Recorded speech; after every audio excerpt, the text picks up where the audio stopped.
शांति साकार मुरली 28 जून 2024 सुनेंगे ईश्वरीय महावाक्यों को विस्तार से। मीठे बच्चे, अंतर्मुखी बनो अर्थात चुप रहो, मुख से कुछ भी बोलो नहीं, हर कार्य शांति से करो, कभी भी अशांति नहीं फैलाओ। प्रश्न: तुम बच्चों को कंगाल बनाने वाला सबसे बड़ा दुश्मन कौन है? उत्तर: क्रोध। कहा जाता है जहाँ क्रोध है वहाँ पानी के मटके भी सूख जाते हैं। भारत का मटका जो हीरे जवाहरों से भरा हुआ था वह इस भूत के कारण खाली हो गया है। इन भूतों ने ही तुमको कंगाल बनाया है। क्रोधी मनुष्य खुद भी तपता है, दूसरों को भी तपाता है। इसलिए अब इस भूत को अंतर्मुखी बन निकालो, इस भूत को अंतर्मुखी बन निकालो। ओम शांति। बाप बच्चों को समझाते हैं, मीठे बच्चे अंतर्मुखी बनो। अंतर्मुखता अर्थात कुछ भी बोलो नहीं, अपने को आत्मा समझ बाप को याद करो। यह बाप बैठ शिक्षा देते हैं बच्चों को, और कुछ भी भूलने का इसमें है नहीं, सिर्फ समझानी दी जाती है। गृहस्थ व्यवहार में ऐसे रहना है। यह है मनमना भाव, मुझे याद करो। यह है पहली मुख्य पॉइंट। तुम बच्चों को घर में क्रोध भी नहीं करना चाहिए। क्रोध ऐसा है जो पानी का मटका भी सुखा दे। क्रोधी मनुष्य अशांति फैलाता है। इसलिए गृहस्थ व्यवहार में रहते शांति में रहना है। भोजन खाकर अपने धंधे अथवा ऑफिस आदि में चले जाना, वहाँ भी साइलेंस में रहना अच्छा है। सब कहते हमको शांति चाहिए। यह तो बच्चों को बताया है, शांति का सागर एक बाप ही है। बाप ही डायरेक्शन देते हैं, मुझे याद करो। इसमें बोलना कुछ भी नहीं है, अंतर्मुख रहना है। ऑफिस आदि में अपना काम भी करना है तो इसमें जास्ती बोलना नहीं होता, बिल्कुल मीठा बनना है, कोई को दुख नहीं देना चाहिए। लड़ाई आदि करना यह सब क्रोध है। सबसे बड़ा दुश्मन है काम। फिर दूसरा नंबर है क्रोध, एक दूसरे को दुख पहुंचाते हैं। क्रोध से कितनी लड़ाई हो जाती है। बच्चे जानते हैं सतयुग में लड़ाई होती नहीं। यह है रावण पने की निशानी। क्रोध वाले को भी आसुरी संप्रदाय कहा जाता है। भूत की प्रवेशता है ना, इसमें बोलना कुछ भी नहीं है, क्योंकि उन मनुष्यों को तो ज्ञान है नहीं, वह तो क्रोध करेंगे। क्रोध वाले के साथ क्रोध करने से लड़ाई लग जाती है। बाप समझाते यह बड़ा कड़ा भूत है, इनको युक्ति से भगाना चाहिए। मुख से कोई कड़वे शब्द नहीं निकालना चाहिए, कड़वे शब्द नहीं निकालना है, यह बहुत नुकसानकारक है। विनाश भी क्रोध से ही होता है ना। घर घर में जहाँ क्रोध होता है वहाँ अशांति बहुत रहती है। क्रोध किया तो तुम बाप का नाम बदनाम करेंगे। इन भूतों को भगाना है। एक बार भगाया तो फिर आधा कल्प के लिए यह भूत होंगे ही नहीं। यह 5 विकार अभी फुल फोर्स में है, ऐसे समय ही बाप आते हैं जबकि विकार फुल फोर्स में है। यह आंखें बड़ी क्रिमिनल है, मुख भी क्रिमिनल है। जोर से बोलने से मनुष्य तप जाता है और घर को भी तपा देती है। काम और क्रोध यह दोनों बड़े दुश्मन हैं। क्रोध वाले याद कर ना सके, याद करने वाले सदैव शांति में रहेंगे। अपने दिल से पूछना है, हमारे में भूत तो नहीं है। मोह का भी लोभ का भी भूत होता है। लोभ का भूत भी कम नहीं, यह सब भूत है, क्योंकि रावण सेना है। बाप बच्चों को याद की यात्रा सिखलाते हैं, परंतु बच्चे इसमें मूंझते बहुत है, समझते नहीं है, क्योंकि भक्ति बहुत की है ना। भक्ति है देह अभिमान। आधा कल्प देहाभिमान रहा है। बाहर मुखता होने के कारण अपने को आत्मा समझ नहीं सकते। बाप जोर बहुत लगाते हैं, अपने को आत्मा समझ बाप को याद करो। परंतु आता ही नहीं और सब बातें मानते भी है, फिर कह देते याद कैसे करें, कोई चीज़ तो दिखाई नहीं पड़ती। उनको समझाया जाता है तुम अपने को आत्मा समझते हो, यह भी जानते हो वह बेहद का बाप है, मुख से शिव शिव बोलना नहीं है, अंदर में जानते हो ना मैं आत्मा हूँ। मनुष्य शांति मांगते हैं, शांति का सागर वह परमात्मा ही है, जरूर वर्षा भी वही देंगे। अब बाप समझाते हैं मेरे को याद करो तो शांति हो जाएगी और जन्म जन्मांतर के विक्रम भी विनाश होंगे, बाकी कोई चीज़ है नहीं, कोई इतना बड़ा लिंग नहीं। आत्मा छोटी है, बाप भी छोटा है, याद तो सभी करते हैं, हे भगवान, हे गॉड। कौन कहता है? आत्मा कहती है, अपने बाप को याद करते हैं। तो बाप बच्चों को कहते हैं मन मना भव, मीठे मीठे बच्चों अंतर्मुख होकर रहो। यह जो कुछ देखते हो वह खत्म हो जाना है, बाकी आत्मा शांति में रहती है। आत्मा को शांतिधाम ही जाना है।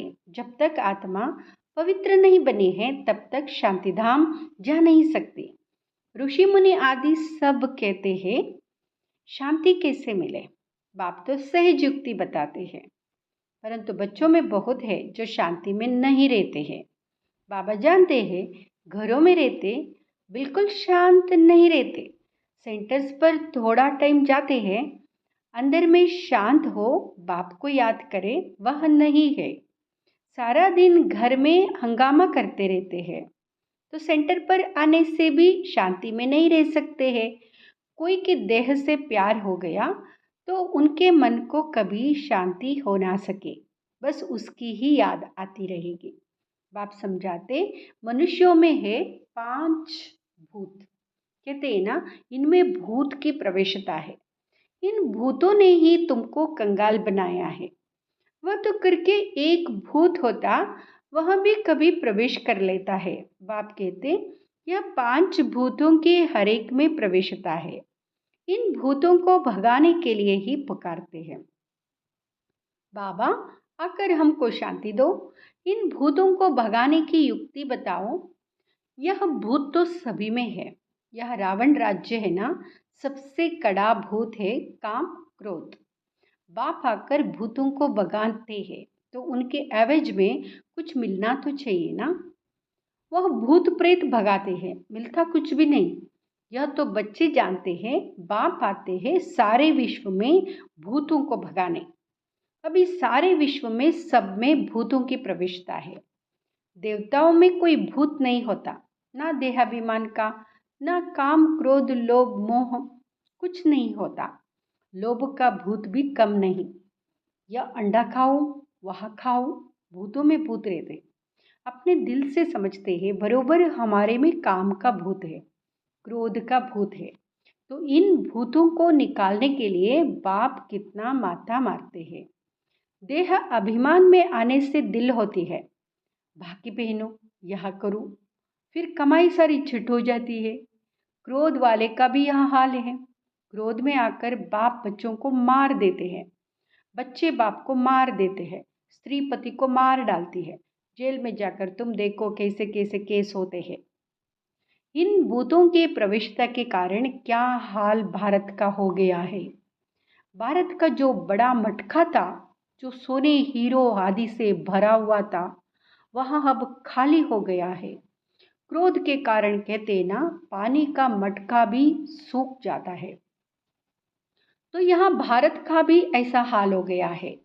यह भी कोई नहीं जानते, बाप ही आते हैं भूतों को निकालने के लिए, जो और कोई भी मनुष्य मात्र नहीं निकाल सकते। यह 5 भूत बड़े जबरदस्त है। आधा कल्प तो इनकी प्रविष्टता रही है, इस समय तो बात मत पूछो।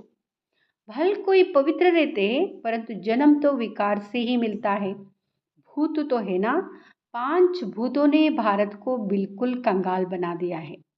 ड्रामा कैसे बना हुआ है जो बाप बैठ समझाते हैं। भार का कंगाल बना है जो बाहर से कर्जा लेते रहते हैं। भारत के लिए बाप समझाते अभी तुम बच्चों को इस पढ़ाई से कितना धन मिलता है, यह अविनाशी पढ़ाई है जो अविनाशी बाप पढ़ाते हैं। भक्ति मार्ग में कितनी सामग्री है। बाबा छोटेपन से गीता पढ़ते थे और नारायण की पूजा करते थे। समझ कुछ भी नहीं थी। मैं आत्मा हूँ, वह हमारा बाप है, यह भी समझ नहीं थी। इसलिए पूछते हैं कैसे याद करो। अरे तुम तो भक्ति मार्ग में याद करते आए हो। हे भगवान आओ, लिबरेट करो, हमारा गाइड बनो। गाइड मिलता है मुक्ति, जीवन मुक्ति के लिए। बाप इस पुरानी दुनिया से नफरत दिलाते हैं। इस समय सबकी आत्माएं काली है, तो उनको गोरा शरीर कैसे मिलेगा। भल करके चमड़ी कितनी भी सफ़ेद है, परंतु आत्मा तो काली है ना। जो सफ़ेद खूबसूरत शरीर वाले हैं उनको अपना नशा कितना रहता है। मनुष्यों को यह पता ही नहीं पड़ता है कि आत्मा गोरी कैसे बनती है। इसलिए उनको कहा जाता है नास्तिक। जो अपने बाप, रचयिता और रचना को नहीं जानते हैं वह है नास्तिक। जो जानते हैं वह हुए आस्तिक। बाप कितना अच्छी रीति बाइट तुम बच्चों को समझाते हैं। हर एक अपने दिल से पूछे कहाँ तक हमारे में सफाई है, कहाँ तक हम अपने को आत्मा समझ बाप को याद करता हूँ। याद के बल से ही रावण पर विजय पानी है। इसमें शरीर के बलवान होने की बात ही नहीं। इस समय सबसे बलवान अमेरिका है, क्योंकि उनके पास धन दौलत बारूद आदि बहुत है। तो बल हो गया जिस्मानी मारने लिए, बुद्धि में है हम विजय पाए। तुम्हारा तो है रूहानी बल, तुम विजय पाते हो रावण पर, जिससे तुम विश्व के मालिक बन जाते हो। तुम्हारे ऊपर कोई जीत पा नहीं सकते। आधा कल्प के लिए कोई छीन नहीं सकता, और कोई को बाप से वर्षा मिलता नहीं। तुम क्या बनते हो, थोड़ा विचार करो। बाप को तो बहुत प्यार से याद करना है और स्वदर्शन चक्रधारी बनना है। वह समझते हैं स्वदर्शन चक्र से विष्णु ने सबका सिर काटा है, लेकिन इसमें हिंसा की तो बात ही नहीं है। इसमें हिंसा की तो बात ही नहीं है, कोई हिंसा की बात नहीं है। तो मीठे मीठे बच्चों को बाप कहते हैं, मीठे बच्चों तुम क्या थे, अब अपनी हालत तो देखो। भल तुम कितनी भी भक्ति आदि करते थे, परंतु भूत निकाल नहीं सके। अभी अंतर्मुख होकर देखो, हमारे में कोई भूत तो नहीं है। कोई से दिल लगाई, बाकी पहनी, तो समझो छठ खाते में गया। उनका तो मुंह देखना भी अच्छा नहीं लगता। वो तो जैसे अछूत है, स्वच्छ नहीं है। अंदर में दिल काती है, बरोबर मैं अछूत हूँ। बाप कहते देह सहित सब कुछ भूलो, अपने को आत्मा समझो। यह अवस्था रखने से ही तुम देवता बनेंगे। तो कोई भी भूत नहीं आना चाहिए। समझाते रहते अपनी जांच करो। बहुतों में क्रोध है, गाली देने बगैर रहते नहीं है, फिर लड़ाई चल पड़ती है। क्रोध तो बहुत खराब है। भूतों को भगाकर एकदम क्लियर होना है। शरीर याद भी ना आए तब ऊंच पद पा सकते हैं। इसलिए 8 रत्न गाए जाते हैं। तुमको ज्ञान रत्न मिलते हैं। रत्न बनने के लिए कहते भारत में 33 करोड़ देवताएं थे, परंतु उनमें भी 8 रत्न पासविधानर होंगे। उनको ही प्राइज मिलेगी, जैसे स्कॉलरशिप मिलती है ना। तुम जानते हो मंजिल बहुत भारी है, चलते चलते गिर पड़ते हैं, भूतों की प्रविष्टता हो जाती है, वहाँ विकार होता ही नहीं। तुम बच्चों की बुद्धि में सारे ड्रामा का चक्र फिरना चाहिए। सारे ड्रामा का चक्र फिरता रहना चाहिए। बुद्धि में सारा दिन चक्र फिरना है। तुम जानते हो 5000 वर्ष में कितने मास, कितने घंटे, कितने सेकंड होते हैं। कोई हिसाब निकालो तो निकल सकता है। फिर यह जो झाड़ है उसमें भी यह लिख देंगे कि कल्प में इतने वर्ष, इतने मास, इतने दिन, इतने घंटे, इतने सेकंड होते हैं। मनुष्य कहेंगे यह तो बिल्कुल एक्यूरेट बताते हैं, 84 जन्मों का हिसाब बताते हैं, तो कल्प की आयु क्यों नहीं बताएंगे। बच्चों को मुख्य बात तो बताई है कि कैसे भी करके भूतों को तो भगाना है। इन भूतों ने तुम्हारी पूरी सत्यानाश कर दी है। सब मनुष्य मात्र में भूत जरूर है ही भ्रष्टाचार की पैदाइश। वह भ्रष्टाचार होता नहीं, रावण ही नहीं है, रावण को भी कोई समझते नहीं है। तुम रावण पर जीत पाते हो, फिर रावण होगा ही नहीं। अभी पुरुषार्थ करो। बाप आए हैं तो बाप का वर्षा ज़रूर मिलना चाहिए। तुम कितना बारी देवता बनते हो, कितना बारी असुर बनते हो, उनका हिसाब नहीं निकाल सकते। अनगिनत बार बने होंगे। अच्छा बच्चे, शांति में रहो तो कभी क्रोध नहीं आएगा। बाप जो शिक्षा देते हैं उस पर अमल करना चाहिए। बाप जो शिक्षा देते हैं अमल में लाना चाहिए। अच्छा, मीठे मीठे सिकिलते बच्चों प्रति माता पिता बाप दादा का याद प्यार और गुड मॉर्निंग। रूहानी बाप की रूहानी बच्चों को नमस्ते। हम रूहानी बच्चों के रूहानी माता पिता बाप दादा को याद प्यार, गुड मॉर्निंग, नमस्ते, शुक्रिया बाबा, शुक्रिया, नमस्ते। धारणा के लिए मुख्य सार। फर्स्ट, अपने आप से पूछना है, हमारे में कोई भी भूत तो नहीं है। आंखें क्रिमिनल तो नहीं होती। जोर से बोलने व अशांति फैलाने का संस्कार तो नहीं है। लोभ मोह का विकार सताता तो नहीं है। विकार का सताता तो नहीं है। दूसरा, किसी भी देहदारी से दिल नहीं लगाना है। देह से सब कुछ भूल याद की यात्रा से स्वयं में रूहानी बल भरना है। एक बार भूतों को भगाकर आधा कल्प के लिए छुटकारा पाना है। आधा कल्प के लिए भूतों से छुटकारा पाना है। वरदान, ईश्वरीय विधान को समझ विधि से सिद्धि प्राप्त करने वाले फर्स्ट डिवीजन के अधिकारी भव। ईश्वरीय विधान को समझ विधि से सिद्धि प्राप्त करने वाले फर्स्ट डिवीजन के अधिकारी भव। फर्स्ट डिवीजन के अधिकारी भव। एक कदम की हिम्मत तो पदम कदमों की मदद। ड्रामा में इस विधान की विधि नोंदी हुई है। अगर यह विधि विधान में नहीं होती तो सभी विश्व के पहले राजा बन जाते। नंबरवार बनने का विधान इस विधि के कारण ही बनता है। तो जितना चाहे हिम्मत रखो और मदद लो। चाहे सरेंडर हो, चाहे प्रवृत्ति वाले हो, अधिकार समान है, लेकिन विधि से सिद्धि है। इस ईश्वरीय विधान को समझ अलबेलापन की लीला को समाप्त करो तो फर्स्ट डिवीजन का अधिकार मिल जाएगा। फर्स्ट डिवीजन का अधिकार मिलेगा। स्लोगन, संकल्प के खजाने के प्रति एकानमी के अवतार बनो। संकल्प के खजाने के प्रति एकानमी के अवतार बनो।